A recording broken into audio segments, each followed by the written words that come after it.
भाई लोग नमस्कार, मैं रंगा कुमार। आप देख रहे हो कुमार रंगा यूट्यूब चैनल। आपका स्वागत है दोस्तों। आप लोग बीच में बता दो कि सुपरस्टार खेसारी का जो सॉन्ग आया था आप लोगों से आराम में, ये सॉन्ग आप लोगों से रिकॉर्ड तोड़ दिया है।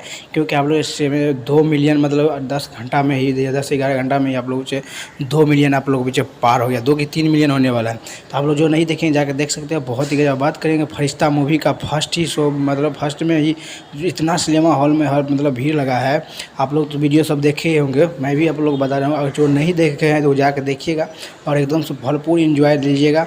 और एक दिन नहीं, 2-2 दिन अगर मानो तो जा सकते हैं, क्योंकि लेकिन एक ही दिन जाइए, क्योंकि पैसा सबके पास तो नहीं होता है दोस्तों।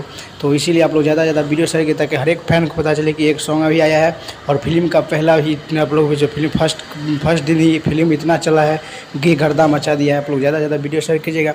चैनल पर नहीं है, चैनल को सब्सक्राइब कर लिए, क्योंकि कोई अपडेट आता है तो पहले मिलता हूँ नेक्स्ट वीडियो में।